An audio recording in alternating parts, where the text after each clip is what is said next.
Hi hello నమస్తే welcome back to our channel Rupa Sangeet vlogs. ఈరోజు మన వీడియో వచ్చేసి పుదీనా చట్నీ ఎలా ప్రిపేర్ చేయాలో చూపించబోతున్నాను. ఈ చట్నీని మనం చాలా సులభంగా ప్రిపేర్ చేయొచ్చు. యాక్చువల్గా ఈ చట్నీస్లో చాలా టైప్స్ కూడా చేసుకోవచ్చు, బట్ నేను చేసే ప్రాసెస్ అయితే చాలా సింపుల్. ఇలా ఒకసారి తప్పకుండా ట్రై చేసేయండి. టేస్ట్ అయితే నిజంగా చాలా బాగుంటుంది. మరి ఎంతో టేస్టీగా ఉండే ఈ పుదీనా చట్నీ ఎలా ప్రిపేర్ చేయాలో చూసేయండి.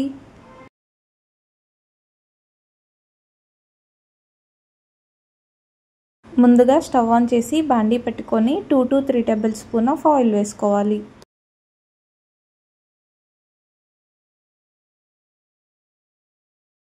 ఆయిల్ హీట్ అయ్యాక 10 to 12 పచ్చిమిర్చీస్ వేసుకోవాలి.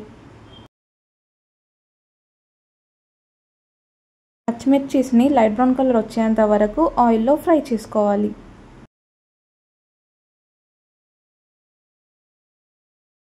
ఈ ప్రాసెస్ని మనం మీడియం ఫ్లేమ్లో చేస్తూ అటు ఇటు ఫ్లిప్ చేస్తూ ఫ్రై చేసేయాలి. మీకు చట్నీ మోర్ స్పైసీ కావాలనుకుంటే మనం మిర్చీస్ని చాలా లైట్గా ఫ్రై చేసుకోవాలి ఆయిల్లో. ఇన్ కేస్ మీకు చట్నీ నార్మల్ స్పైసీ కావాలనుకుంటే చూడండి, ఈ విధంగా మనం మిర్చీస్ని అయితే ఫ్రై చేసేసుకోవాలి. సో మేము ఇలా మిర్చీస్ని లైట్ బ్రౌన్ కలర్ వచ్చేంత వరకు ఫ్రై చేసేసుకొని బాండీ నుండి సపరేట్ చేసి ఒక ప్లేట్లోకి ట్రాన్స్ఫర్ చేసేసుకున్నాం. నెక్స్ట్ అదే బాండీలోకి ఇంకాస్త ఆయిల్ని వేసేసి నెక్స్ట్ పుదీనాని ఫ్రై చేసుకోవాలి. ఇక నేను 2 కట్టల వరకు పుదీనాని తీసుకున్నాను. కాడలేమీ లేకుండా ఇలా ఓన్లీ ఆకులన్నీ తెంపుకొని వేసుకోవాలి. ఇలా అయితే మనకి చాలా రుచిగా వస్తుంది. మనం పుదీనాని ఆయిల్లో ఫ్రై చేసుకునేటప్పుడు ఎంత ఎక్కువ ఆయిల్ వేసుకొని ఫ్రై చేసుకుంటే మనకి పుదీనా టేస్ట్, ఆ చట్నీ టేస్ట్ అంత బాగుంటుంది.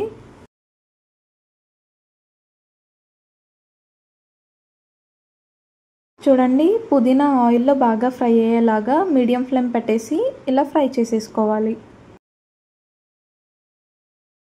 పుదీనా ఫ్రై అయ్యే టైంలో కాస్త కరివేపాకు వేసుకొని మరొకసారి బాగా మిక్స్ చేసుకోవాలి.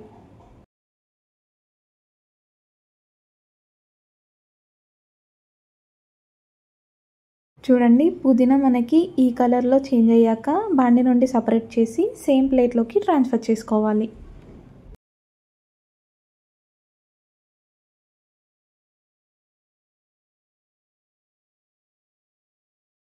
నెక్స్ట్ అదే బాండీలోకి 2 to 3 table spoon of oil వేసుకొని టమాటోస్ వేసుకొని ఫ్రై చేసుకోవాలి.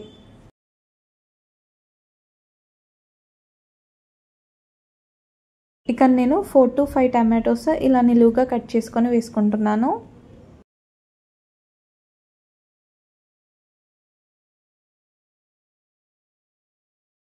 ఈ టమాటోస్ని మనం మీడియం టు లో ఫ్లేమ్లో కాకుండా హై ఫ్లేమ్లో ఫ్రై చేసుకోవాలి. మనకి ఎంత బాగా ఆయిల్లో టమాటోస్ ఫ్రై అవుతాయో మనకి చట్నీ అంత రుచిగా వస్తుంది.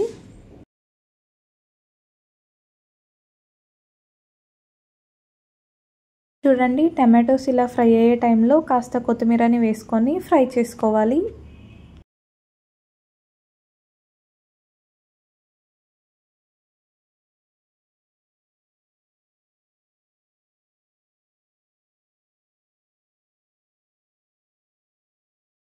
మనం ఈ చట్నీకి టమాటోస్ని ఎలా ఫ్రై చేసుకోవాలంటే టమాటోకి ఉన్న పీల్ సెపరేట్ అయ్యేలాగా ఫ్రై చేసుకోవాలి.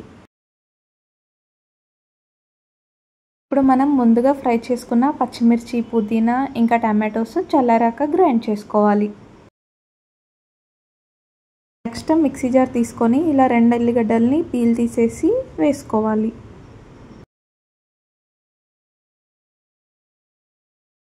నెక్స్ట్ అదే జార్లోకి ముందుగా ఫ్రై చేసుకున్న పచ్చిమిర్చీస్ని వేసుకోవాలి.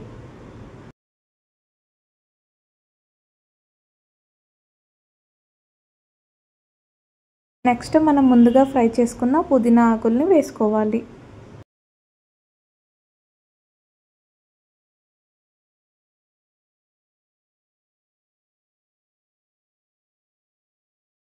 నెక్స్ట్ 1 టేబుల్ స్పూన్ ఆఫ్ జీరా వేసుకోవాలి. Next 1 table spoon of rock salt వేసుకోవాలి. ఇప్పుడు మిక్సీ జార్పై మూత పెట్టేసి గ్రైండ్ చేసుకోవాలి. ఇప్పుడు మిక్సీ జార్పై క్యాప్ ఓపెన్ చేసి చెక్ చేసుకుందాం.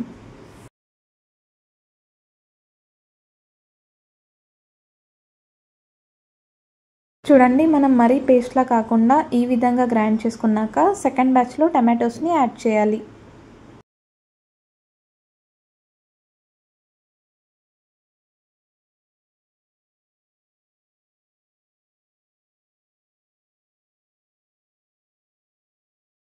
ఇప్పుడు మిక్సీ జార్పై క్యాప్ పెట్టేసి మరీ పేస్ట్లా కాకుండా కచ్చాపచ్చాగా గ్రైండ్ చేసుకోవాలి.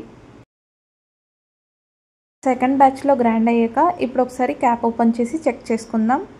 చూడండి, మనకి ఈ కన్సిస్టెన్సీలో అయితే పుదీనా చట్నీని గ్రైండ్ చేసుకోవాలి. మరి మెత్తగా చేసుకుంటే మనకి పెద్దగా టేస్ట్ ఉండదు. ఈ పుదీనా చట్నీని మనం జార్ నుండి సపరేట్ చేసి ఒక బాక్స్లోకి ట్రాన్స్ఫర్ చేసుకోవాలి.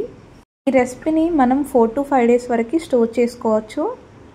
అండ్ ఈ చట్నీ చేసినప్పుడు మనకి ఎక్స్ట్రా టేస్ట్ యాడ్ అవ్వాలంటే కాస్త ఆనియన్స్ని చిన్న చిన్నగా చాప్ చేసుకొని వేసుకోవాలి. అలా అయితే సూపర్గా ఉంటుంది. బట్ మనం అలా ఆనియన్స్ వేసుకోవడం ద్వారా ఎక్కువ డేస్ స్టోర్ చేసుకోలేము. సో ఇక్కడ నేను చెప్పిన ప్రాసెస్లో స్టెప్ బై స్టెప్ ట్రై చేస్తే మనకి చట్నీకి సైడ్కి ఫ్రై కర్రీస్ అలా ఏం అవసరం లేదు. ఈ ఒక చట్నీ ఉంటే సరిపోతుంది. సూపర్ టేస్టీగా ఉంటుంది. మరి ఎంతో టేస్టీగా ఉండే ఈ పుదీనా చట్నీ ప్రాసెస్ ఎలా చేయాలో చూసారు కదా. మరి తప్పకుండా ట్రై చేసి ఎలా ఉందో కమెంట్ చేయండి. అండ్ మీకు నేను చేసే ప్రాసెస్లో ఈ వీడియో కనుక నచ్చినట్లయితే please do like, share and subscribe my channel. And don't forget to press the bell icon to get more updates. Until then, take care. Bye bye.